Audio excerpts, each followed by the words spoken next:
Antiguo Testamento,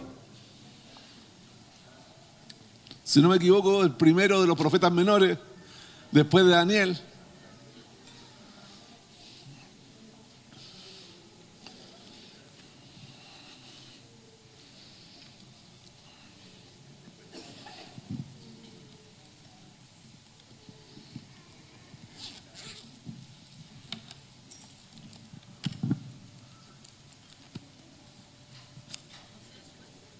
Oseas capítulo 3, versículo 1 al 5.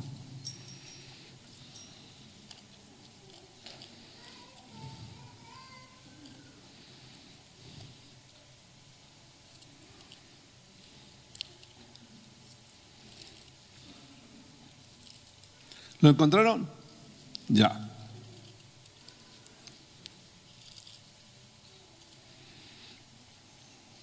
Voy a leerlo en versión NBI.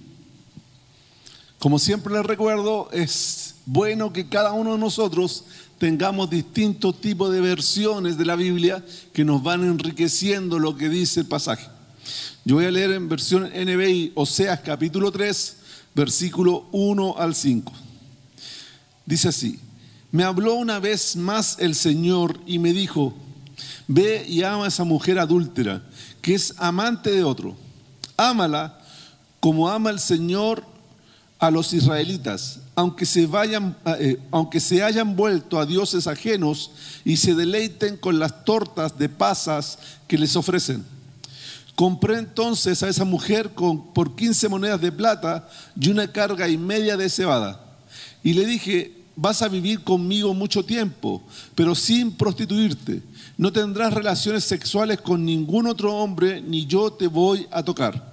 Ciertamente los israelitas vivirán mucho tiempo sin rey ni gobernante, sin sacrificio ni altar, ni efod ni ídolos.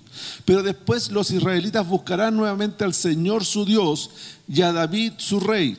En los últimos días acudirán con temor reverente al Señor y a sus bondades. Amén. Oremos al Señor. Padre, en el nombre de Jesús, te rogamos tu misericordia, Señor, en el nombre de Jesús. Señor, hemos leído tu palabra, Señor, y queremos que tu Espíritu Santo remueva nuestras vidas. Señor, porque tu palabra cala en los corazones, penetra en nuestras mentes. Y Señor, te pido también tu ayuda, porque hablar de tu amor es tan difícil, Señor amado, porque tú estás mostrando en este pasaje que hay que personificar el amor. Señor, te pido que tú me guíes, que tu Espíritu Santo unja mis labios para hablar conforme a tu voluntad, y que cada uno de los que estemos acá podamos entender y recibir lo que tú nos quieres entregar. Señor, te pedimos tu misericordia, te pedimos tu bondad, te pedimos que hable a nuestra vida, que te queremos escuchar. En el nombre de Jesús, amén. Oseas viene de su nombre, el nombre de Oseas viene de la misma raíz de Josué y de Jesús, que es salvación. El nombre de Oseas significaba salvación, ¿ya? Y este es un profeta que año 720 y tanto, se cree 723, por ahí, comenzó su ministerio. Y no es muy conocido, lo que sí se sabe, porque él cuando habla mucho del reino de Israel. ¿Se acuerdan que estuvo separado después que murió Salomón? El reino se dividió en dos. Entonces está el reino de Judá y el reino de Israel, el reino del norte. Entonces este profeta fue profeta en el reino del norte, ¿ya? Y nos podemos enterar de cuando comienza su ministerio, Dios le hace una petición muy especial a este Oseas, ¿ya? Y la podemos ver en el capítulo 1.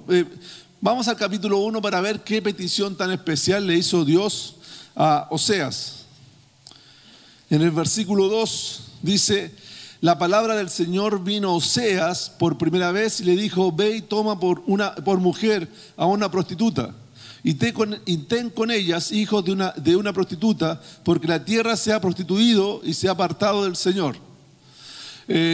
Fuerte lo que le estaba pidiendo a este hombre.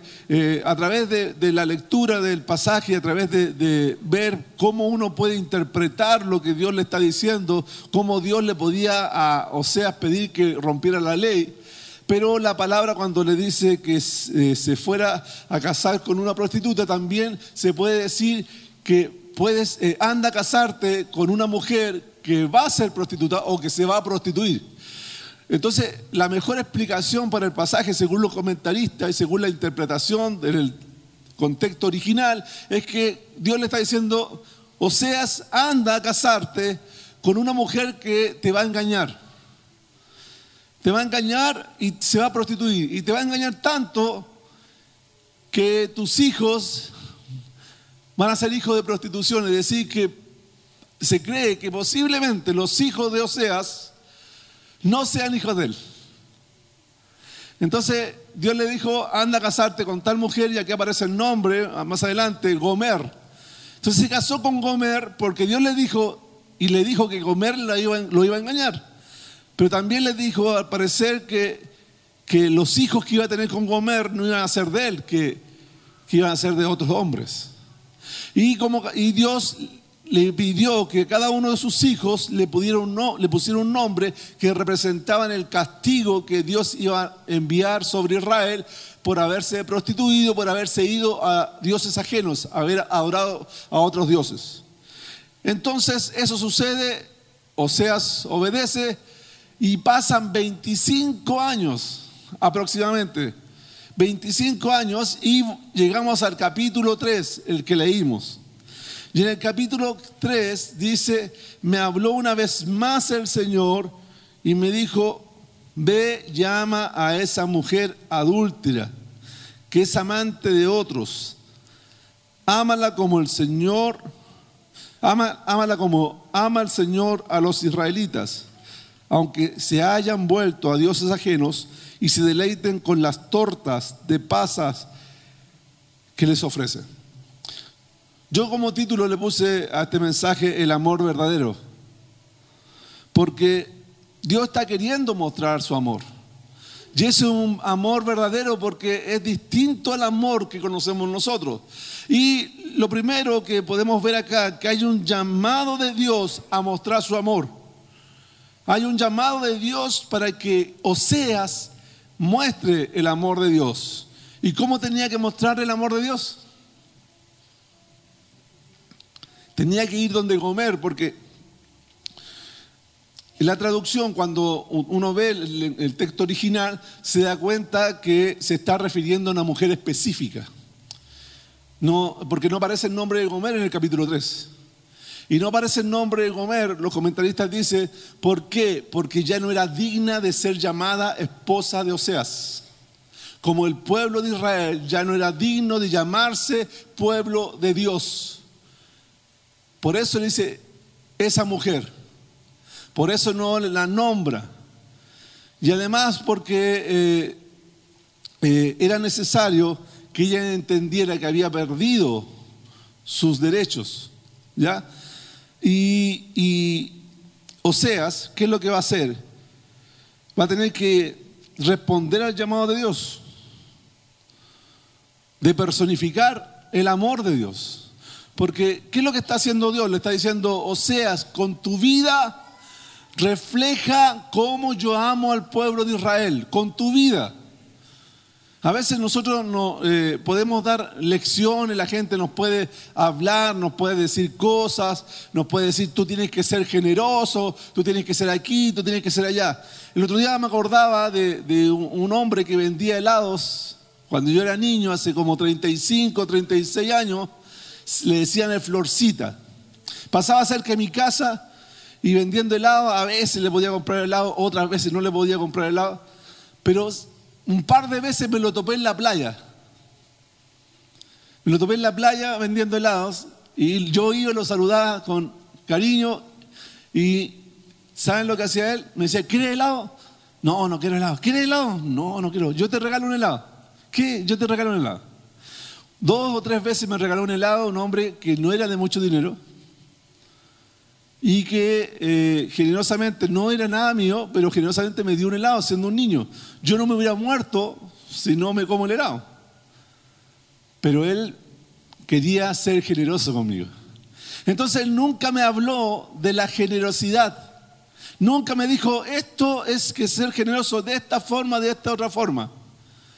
Él me enseñó con su vida lo que era ser generoso. Suplir la necesidad de otro. O suplir el deseo de otro. Entonces, ¿qué es lo que está haciendo Dios? Está diciendo, Oseas, quiero que con tu vida grafiques mi amor. Con tu vida grafica como yo amo al pueblo de Israel. ¿Y qué es lo que tiene que hacer Oseas? Responder al llamado de Dios. Eso es lo que tiene que hacer Oseas. Responder a ese llamado. ¿Por qué? Porque había una persona que lo necesitaba. ¿Quién necesitaba el amor de Oseas? Necesitaba Gomer. ¿Quién necesitaba el amor de Dios? Israel. ¿Qué es lo que pasó? Fue tan terrible lo que pasó con Gomer que de seguro se prostituyó tanto que ella cayó como esclava. La definición ahí no es exacta, no se sabe si era esclava de un particular o era esclava de un dios, porque los israelitas estaban totalmente idólatras en ese tiempo. Entonces existía la prostitución sacerdotal. Entonces no se sabe de qué tipo de esclava era. Lo que se sabe es que para poder liberarla, Oseas tuvo que pagar por ella. Entonces vemos que esta mujer cayó esclava del pecado, y el pecado que ella había cometido y que había dañado a Oseas. Y la Biblia, ¿qué nos dice sobre el pecado? En Juan capítulo 8, versículo 34, dice Jesús: ciertamente les aseguro que todo el que peca es esclavo del pecado. Y a veces no nos damos cuenta que nosotros también estamos siendo esclavizados por el pecado. Gomer fue infiel una, otra vez. Se fue del lado de Oseas, se alejó de Oseas, y después de cometer reiteradamente el pecado, de alguna forma que no lo dice la Biblia, cayó esclavizada por su pecado. Y nosotros también tenemos que tomar conciencia que a veces caemos esclavizados de nuestro pecado y no nos damos cuenta cómo nos vamos deslizando hasta que el pecado que nos separa de Dios, que nos aleja del amor de Dios, nos esclaviza. Pero ¿qué es lo que pidió Dios? Le pidió a este Oseas: ve y ama a esa mujer adúltera que es amante de otros. Y Oseas responde. Pero además le da un motivo. Le da un motivo por qué tenía que hacerlo. Dice: ámala como ama el Señor a los israelitas. Una cosa muy importante que Dios le dice a Oseas, no le dice anda, rescátala y colócale una casa que esté tranquila y ayúdala. No, le dice ámala. Es espectacular, le dice ámala. En el siguiente punto más adelante vamos a ver lo difícil que debe haber sido eso. Pero le dice ámala, Oseas. Y aquí le dice, el motivo es: ámala como el Señor ya ama a los israelitas. Porque Dios, a pesar que los israelitas eran infieles, ¿qué hacían los israelitas? Los israelitas tenían ídolos para todo. Querían que la cosecha fuera buena, tenían un ídolo y iban a adorar a su ídolo. Pero también seguían adorando a Dios. Ellos tenían como a Dios como el Dios principal y los otros ídolos para satisfacerse otras cosas. Y también tenían, para la cosecha, para la fertilidad, para la lluvia, para toda cosa ellos estaban. ¿Por qué? Porque pensaban que su Dios no era suficiente. Y porque saben que yo creo que también era agradable, porque las costumbres de los otros reinos que estaban alrededor, para ellos les gustaba, porque imagínense, para adorar a su Dios tenían que ir a acostarse con una prostituta. Esa es la forma de adorar al Dios. No era un Dios recto, no era un Dios como hablaba el Dios de Israel. No, era un Dios que le hacía satisfacer sus instintos y los apresaba. Entonces, el pueblo de Israel estaba enceguecido y tenían que entender que el satisfacerse exteriormente no era el amor de Dios, no era el verdadero amor. Entonces, ¿qué es lo que dice Dios? Que ámala porque es la forma que yo amo a los israelitas. ¿Por qué? Porque los israelitas eran infieles. Pero miren, por favor, lean en Isaías capítulo 49, versículo 15, lo que dice el Señor. Isaías 49, 15 dice: ¿puede una madre olvidar a su niño de pecho y dejar de amar al hijo que ha dado a luz? Aun cuando ellas lo olvidare, yo no te olvidaré.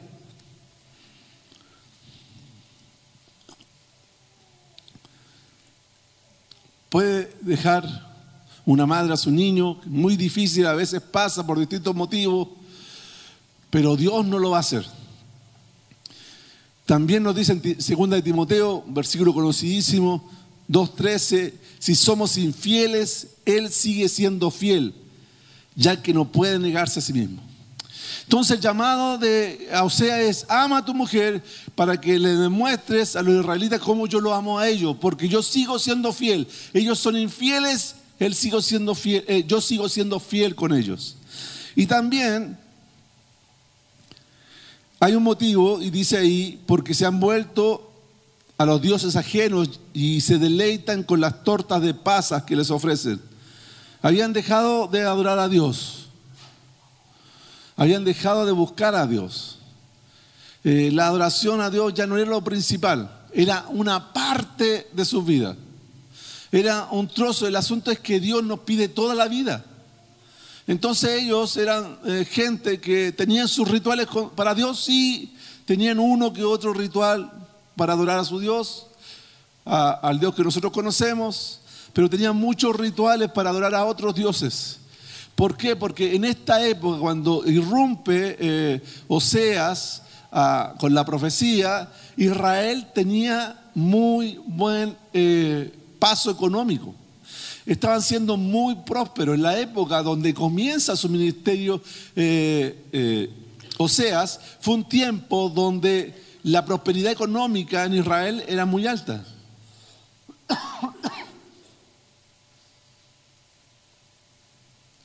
Entonces, ¿qué es lo que quería la gente? Mantener el estatus. Y si es posible mejorarlo. Entonces, ¿qué es lo que pasaba? Ellos hacían cualquier cosa por tener más dinero. Si tengo que adorar el Dios de los cananeos, voy a adorar el Dios de los cananeos. Total, me puede servir. Si tengo que adorar el Dios de los amonitas, voy a adorar el Dios de los amonitas. Total, los amonitas son re buenos para sembrar grano, entonces seguro el Dios de ellos es bueno para el grano. Y así lo pensaban. Si tengo que abusar del débil, voy a abusar del débil. ¿Por qué? Porque así puedo tener más dinero. Si me puedo aprovechar del pobre, me voy a aprovechar del pobre. ¿Por qué? Porque puedo ser más rico. Entonces, Israel se había transformado en una nación que no seguía lo que Dios quería. Seguía a otros dioses porque tenía un deseo de mantener o seguir teniendo riquezas. Las riquezas quizás se habían transformado en su ídolo principal. Y Dios le hace este llamado a Oseas y Oseas responde al llamado. Pero ¿saben qué? Cuando Dios nos hace un llamado, tenemos que entender algo, que siempre que Dios nos hace un llamado hay un costo. Siempre que Dios nos llama y nos da una orden o nos dice algo que quiere que hagamos, hay un costo. Porque Dios quiere que entreguemos algo. ¿Y cuál fue el costo para Oseas? Es claro.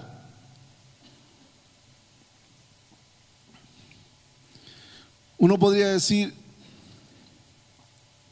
el dinero y la cebada que tuvo que gastar. Pero yo creo que el primer costo es vencer su orgullo. El primer costo que tuvo que pagar para obedecer a Dios, Oseas, era su orgullo. No sé los que son casados aquí si alguna vez han tenido una pelea que no ha parado porque somos orgullosos o porque ha crecido más de lo que debería crecer porque somos orgullosos. A veces lo más difícil de romper es el orgullo. Imagínense, yo me acuerdo cuando yo era joven, en la iglesia que asistía de mi papá había un un hermano que era muy gracioso y tenía un hijo que era bien lindo y era bien pinganilla. Entonces cuando estaba hablando con los hombres, él se acercaba y le decía, hola tío, y todos lo molestaban. ¿Y saben por qué le decía hola tío? Porque el niño era bien bonito y él no era tan bonito. Entonces le decían que no era su hijo. Entonces los familiares del niñito le decían, anda a decirle a tu papá tío. Y él sabía, o se reía el chico y le iba a decir, hola tío. ¿Cómo se debe haber sentido Oseas al tener 3 hijos y ninguno de los 3 hijos se parecía a él?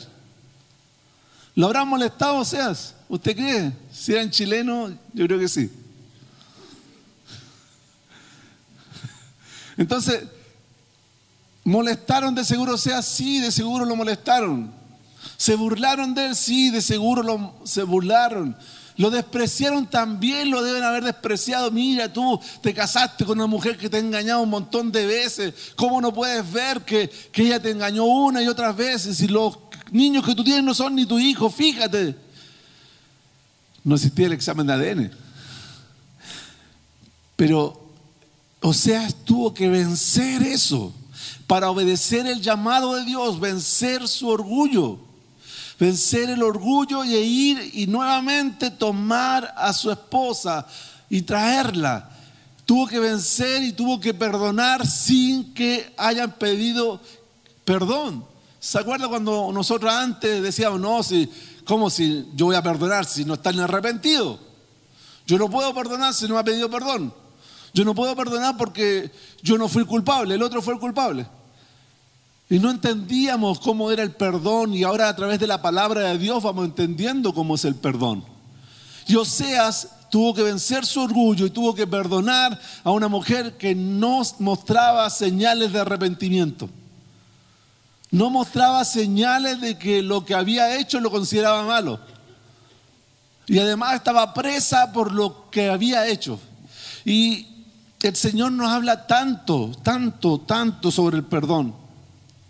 Y tenemos que estar dispuestos a perdonar. Tenemos que estar dispuestos a pasar por alto la afrenta. Proverbios, miren, vamos a Proverbios, me encantaron 2 versículos que me gustaron mucho. En el Nuevo Testamento tenemos un montón de versículos.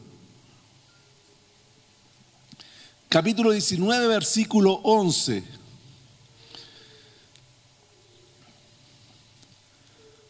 Dice, el buen juicio hace al hombre paciente. Su gloria es pasar por alto la ofensa. Wow, ¿cuándo fue la última vez que pasamos por alto la ofensa? Pasar por alto la ofensa, ¿qué significa? Es perdonar sin que nos pidan perdón. Es decir, hizo eso así, entró a la casa y no se limpió los pies, pero no importa, lo amo así, de volado como es. Y voy, tomo el pañito y limpio las manchas y no le digo nada. ¿Por qué? Paso por alto la ofensa. O de repente esa persona que pasa por la iglesia y uno lo va a saludar, hola hermano, y la otra persona está pensando, otro, y pasa de largo, oh, no me quiso saludar.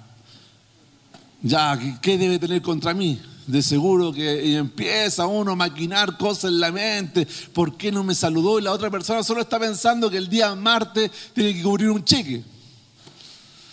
Y por eso no se dio cuenta y no lo saludó. Entonces, ¿cómo yo? Hoy debe estar muy preocupado el hermano, entonces yo lo perdono, no hay ningún problema. Y después yo me paro delante de él para que no se me pase largo y lo saludo y paso por alto la ofensa. Proverbios 17:9 dice, el que perdona la ofensa cultiva el amor. El que insiste en la ofensa divide a los amigos. No, si te perdono, pero lo que hiciste fue terrible, pero te perdono, tranquilo, no, si te perdono. Ya nos juntamos el viernes, ya, pero no me vayas a fallar porque tú siempre me falláis, por si, acuérdate, no, te perdoné, pero llámame mejor, cuando tú llegues me llamáis porque no sé si llego y tú no estás porque me hiciste una. Entonces, al final, ¿perdonamos o no perdonamos? Perdonar es como Cristo nos perdonó a nosotros.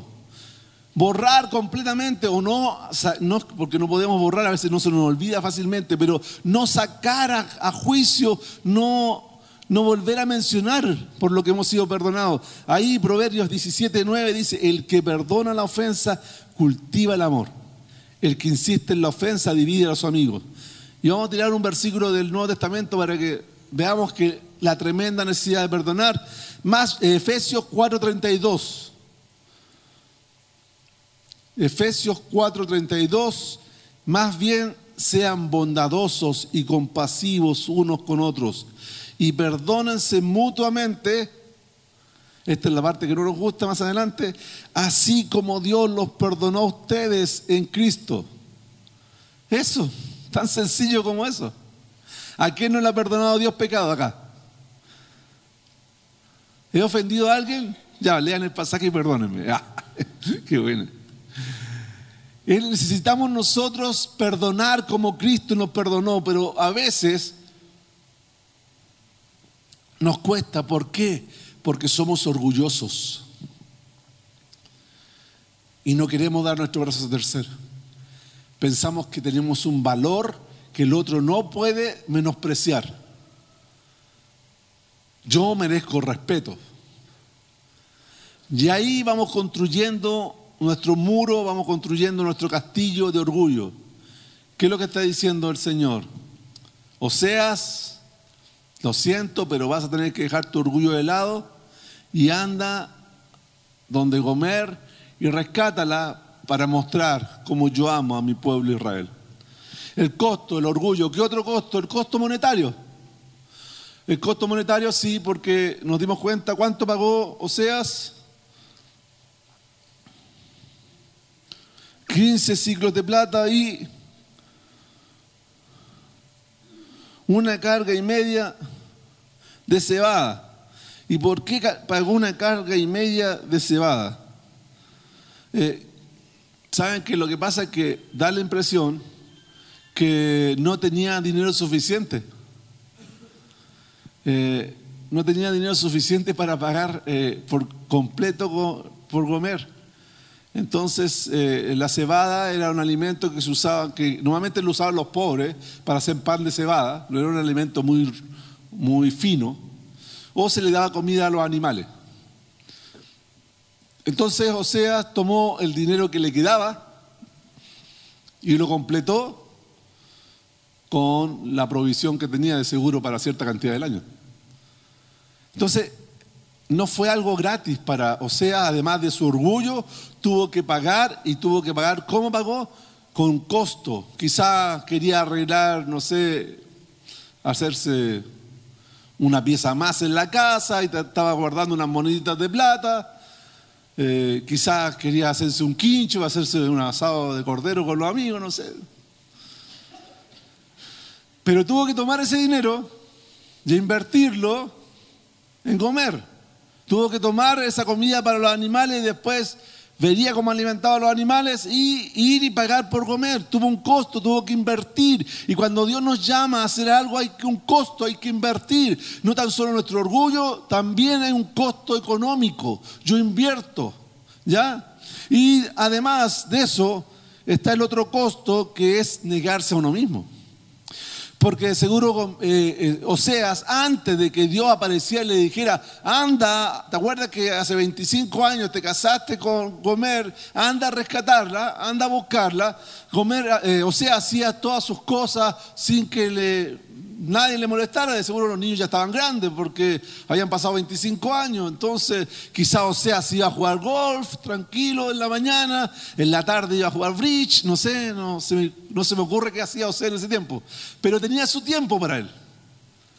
Pero tuvo que negarse a sí mismo. El tercer costo es negarse a sí mismo. ¿Por qué? Porque necesitaba ir a buscar a Gomer, a su esposa. Y además de poder ir a buscarla, él tuvo que cuidarla y atenderla.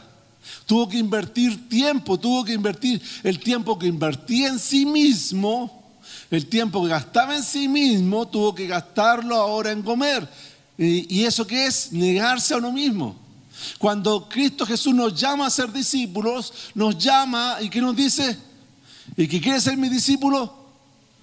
Niéguese a sí mismo, tome su cruz y sígame. Entonces parte del discipulado de ser cristiano. ¿Y para qué lo pide el Señor? También nos pide ser discípulos para que mostremos su amor a la gente que lo necesita. Entonces tiene un costo.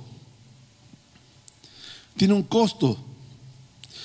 Y ese costo estuvo dispuesto a pagarlo. Oseas. Y lo más maravilloso que vemos que esto que le pide Dios produce una transformación, produce un milagro, produce un cambio. Entonces cuando nosotros vemos que Dios quiere que mostremos su amor, el amor verdadero, hay un costo, pero saben que si nos obedecemos como obedeció Oseas, va a haber una transformación. Va a haber un milagro, va a haber un cambio. El amor de Dios transforma.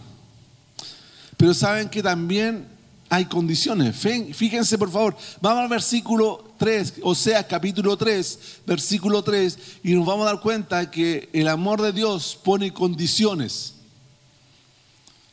Y de repente cuando Dios nos pone condiciones o Dios actúa, ¿qué es lo que va a decir uno? No, es que Dios es muy drástico, es que Dios es muy duro, es que Dios lo hace para castigarme. Aquí vamos a ver cómo a través de la vida de Oseas Dios está demostrando que cuando actúa para disciplinar nuestras vidas, no está actuando para castigarnos indiscriminadamente. Él está aplicando disciplina. Fíjense lo que le pide, porque le pide a Oseas, le dice, y le dije, vas a vivir conmigo mucho tiempo, ¿ya? Pero sin prostituirte. Lo que trata de decir esta frase, que va a ser mucho tiempo, pero no habla de que para siempre, sino está hablando de un largo tiempo. No, en ningún momento la frase dice para siempre. No tendrás relaciones sexuales con ningún otro hombre, ni yo te voy a tocar. Ciertamente los israelitas vivirán mucho tiempo sin rey, ni gobernante, ni sacrificio, ni altar, ni efod, ni ídolos. Entonces, ¿qué es lo que está diciendo Dios? Ya tú vas a hablarle a Gomer, tu esposa, la vas a rescatar, vas a pagar por ella, la vas a traer a tu casa y cuando la tengas en tu casa tú le vas a decir, tú no te vas a prostituir más. Yo te he rescatado, pero te he rescatado para que no te prostituyas más. Y además de no prostituirte más, yo tampoco te voy a tocar por mucho tiempo. ¿Por qué? Porque va a graficar el amor de Dios. ¿Cómo va a graficar el amor de Dios? Va a graficar el amor de Dios, que fue lo que le dijo al pueblo de Israel. ¿En qué falló el pueblo de Israel? El pueblo de Israel falló que adoró a otros dioses, que se confiaba en sus gobernantes, que quería saber su futuro para enriquecerse. Entonces todo lo que Israel se apoyaba, ¿qué es lo que hizo Dios? Se lo quitó. Cuando Israel fue tomado y sacado de su nación y llevado al exilio, lo llevaron al exilio y ya no podía adorar a otros dioses como lo hacía antes, ya no podía adorar a su Dios, ya no existía el efod. El efod era una, ¿cómo se podría decir? Era como una pechera que tenía muchas piedras y tenía en sus hombros aquí dos piedrecitas que era el Urín y el Tumín, y a través de eso se profetizaba. Entonces podían venir al templo para recibir una profecía a través de eso. Y no iban a tener eso, no iban a tener ídolos, no iban a tener gobernante, no iban a tener nación. Los asirios les querían sacar hasta el nombre a los israelitas cuando se los llevaron. Entonces le dijo, todo eso te lo vamos a sacar. Entonces yo puedo pensar, eso es un castigo. Es un castigo por lo malo que está haciendo, ¿o no? ¿No pensaría usted que es un castigo?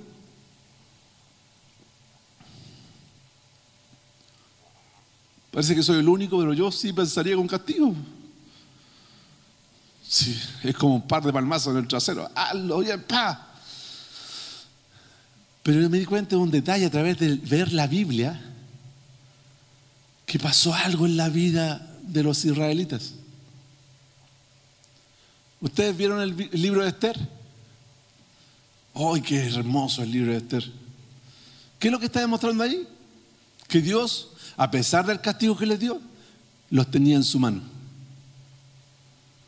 Entonces uno ve los profetas. ¿Vieron el libro de Daniel? Impresionante, los milagros de Dios, que Dios los tenía en su mano. Esdras, Nehemías, me encanta Ageo. ¿Qué es lo que demostró Dios a través del exilio, a través de la diáspora, cuando ellos se van y después vuelven? El éxodo, el segundo éxodo que tiene el pueblo de Israel. ¿Qué es lo que pasa cuando el pueblo de Israel vuelve del exilio? En el exilio se dieron cuenta de un detalle, que todos los dioses que tenían no les sirvieron de nada. Ellos le pedían ayuda a uno, a un reino, a otro reino, y todos los reinos le fallaron. Le pedían ayuda a Egipto, vinieron los asirios y con los egipcios, lo hicieron un pebre a los egipcios. Y nosotros confiamos en los caballos de Egipto y no les sirvieron de nada. Pero se dieron cuenta que Dios, sin un ejército terrenal, era más poderoso.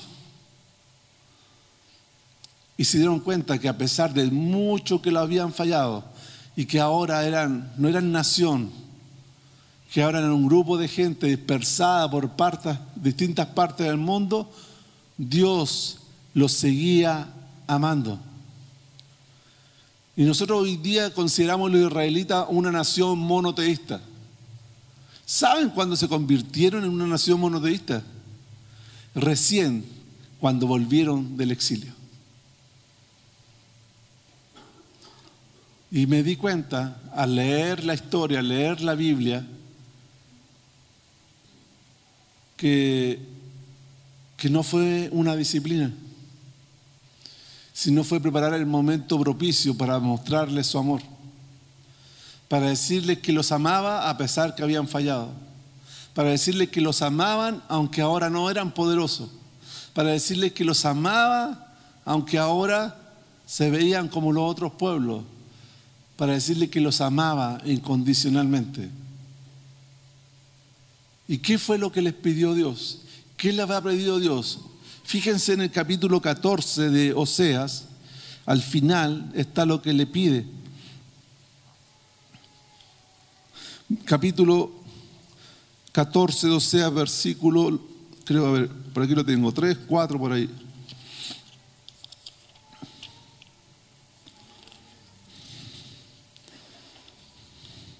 Del 1 al 3, ahí está.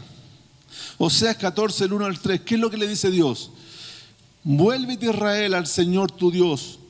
Tu perversidad te ha hecho caer. Piensa bien lo que le dirás y vuélvete al Señor con este ruego. Perdónanos nuestras perversidades y recíbenos con benevolencia, pues queremos ofrecerte el fruto de nuestros labios. Asiria no podrá salvarnos. No montaremos caballos de guerra. Nunca más llamaremos Dios nuestro a cosas hechas por nuestras manos, pues en ti el huérfano haya compasión. ¿Qué es lo que le está pidiendo Dios a Israel? Arrepiéntete y reconóceme. Reconoce mi amor. Pídeme perdón y reconoce que fallaste y te tomaré nuevamente como mi nación. ¡Wow! ¿Qué es lo que le dice? Vaya al capítulo 3, versículo 5. ¿Qué es lo que va a producir ese arrepentimiento cuando Israel se arrepienta?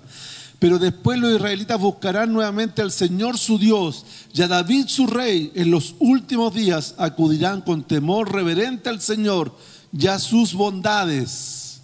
Eso iba a producir. Entonces uno se da cuenta que no fue disciplina, fue preparar el momento propicio para demostrarle su amor. ¿Y sabe cómo el Señor me lo mostró? ¿Sabe cómo el Señor me lo mostró? A través de Gomer. Porque dejamos de lado Gomer, pues volvamos con Gomer.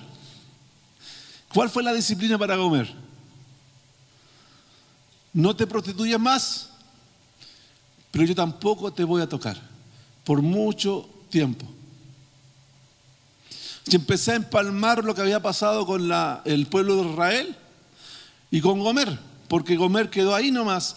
Pero yo a través de la Biblia podía ver lo que fue pasando con el pueblo de Israel y cómo Israel después se transformó en una nación monoteísta y no fue más idólatra, entre comillas. Y me daba cuenta de una cosa, que Oseas le dijo a Gomer esto, con otras palabras: Gomer, no te vas a prostituir más, porque esos hombres no te amaban. Y yo no te voy a tocar, porque yo te voy a dar un verdadero amor. Porque antes, cuando tú necesitabas comer, te prostituías para que te dieran alimento. Cuando tú necesitabas comprarte un remedio y necesitabas sanarte, te prostituías para que te dieran dinero. Si tú necesitabas protección, ibas donde un hombre que te usaba para darte protección. Comer, por mucho tiempo, yo no te voy a tocar, porque yo no te voy a pedir nada por lo que te voy a dar. Porque Oseas tuvo que mostrarle el amor de Dios a Gomer. Tuvo que personificar el amor de Dios con Gomer. ¿Y por qué dice por mucho tiempo? Porque no fue para siempre. Porque de seguro Gomer, después de ver a un Oseas que le perdonó lo que le perdonó, que invirtió lo que invirtió, que el esfuerzo que tuvo, y que además de eso la trae a su casa, la restaura y la considera alguien valioso, restaura su dignidad y le da todo lo que necesita, pero sin pedirle nada a cambio. Le da todo lo que ella necesita para su salud, para su alimento, para su protección.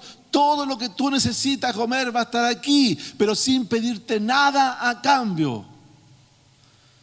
¿Cómo habrá reaccionado Gomer? Yo creo que dice por mucho tiempo, pero nunca, no dice hasta siempre, porque un día Gomer de seguro se dio cuenta de que Oseas le estaba mostrando un amor que nunca conoció. Que nunca conoció en los muchos hombres que pudo haber tenido.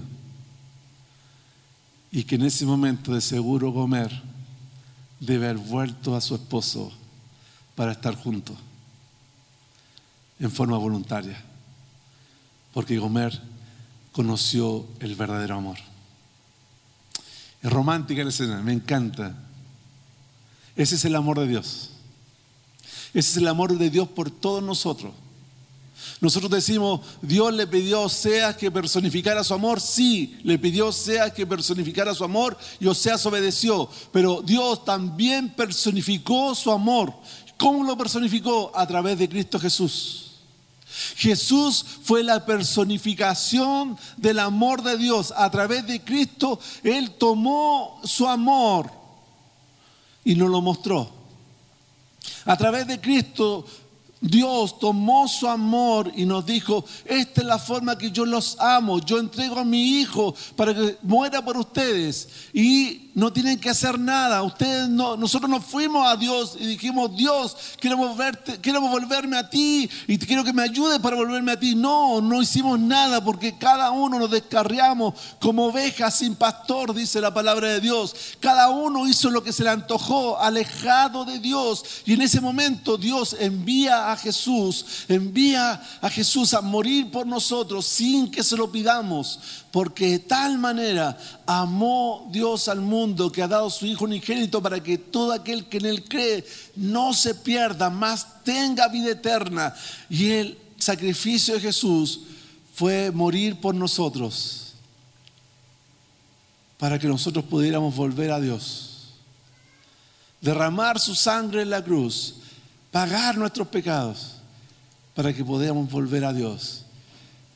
Si nosotros no vemos el verdadero amor en Jesús, es porque estamos ciegos, porque no hay mayor amor que el que está dispuesto a dar su vida por el otro. Y Dios estuvo dispuesto a dar la vida de su propio Hijo, de Jesús. Y como Oseas personificó el amor de Dios, Cristo personificó el amor de Dios, ¿Para qué lo personificó? Para que nosotros no busquemos otro tipo de amor. Y para que busquemos solo el amor de Dios. ¿Qué otro tipo de amor? Hay un montón de cosas que pensamos que nos satisfacen. Hay un montón de cosas que pensamos que son valiosas. Hay un montón de cosas que dicen, no, si a mí me quitan tal cosa, yo no puedo vivir. Ya, es un ídolo. Si yo digo, no, si yo soy cristiano, pero no soy fanático porque tengo mucho que hacer, es decir, ya, lo otro es lo que está impidiéndote amar verdaderamente a Dios. A veces no nos damos cuenta de lo hermoso que es el amor de Dios. Y Cristo Jesús murió, resucitó y está a la diestra del Dios el Padre para que nosotros querramos, para que nosotros busquemos el amor de Dios. ¿Y qué tenemos que hacer? ¿Qué es lo que hizo el pueblo de Israel? Solamente tenía que pedir perdón. ¿Hemos dejado el amor de Dios de lado? De repente las cosas se han transformado en más valiosas que nuestro amor a Dios. De repente decimos, no, si yo amo a Dios, yo lo amo mucho, pero nunca leemos su palabra. No, si yo amo a Dios, pero yo no oro. No, si yo amo a Dios, pero no lo obedezco. ¿Verdaderamente amamos a Dios? Es importante que a través del libro de Oseas nos podamos dar cuenta que el amor de Dios es incondicional, pero hay que responder al amor de Dios. Y cada uno de nosotros tenemos que ver qué es lo que tenemos que hacer, qué es lo que está impidiendo que nos acerquemos a Dios, qué está haciendo el obstáculo para poder recibir el amor de Dios, para poder gozar del amor de Dios y para poder responder al amor de Dios. ¿Qué será? Yo creo que cada uno de nosotros tenemos que examinar nuestras vidas. Y cuando examinemos nuestras vidas y veamos que algo está impidiendo que yo disfrute, que yo reciba el amor de Dios y que yo responda al amor de Dios, tenemos que pedirle perdón a Dios, como lo hizo el pueblo de Israel. Perdón a Dios para que Dios saque eso de nuestra vida y para que Dios nos llene con su amor. Y cuando nos llene con su amor, ¿sabe qué vamos a hacer? Personificar el amor de Dios para otros. Vamos a amar a Dios primeramente y después vamos a amar al prójimo. Porque Oseas personificó el amor de Dios, Jesús personificó el amor de Dios y Jesús nos manda a nosotros a personificar su amor con la gente que no le conoce. ¿Quién estaba necesitado? Israel estaba necesitado. Gomer estaba necesitada, sí, porque nunca le habían entregado un verdadero amor esos hombres que habían abusado de ella. Y Dios se lo mostró a través de Oseas. ¿Quién necesita de su amor? ¿Quién necesita del amor de Dios? ¿Quién necesita del verdadero amor?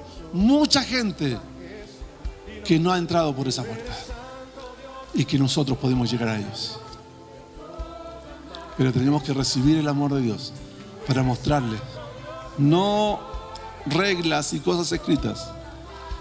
¿Le podemos decir de la palabra de Dios? Sí, pero tenemos que mostrarles con nuestra vida lo que significa el verdadero amor. Amén.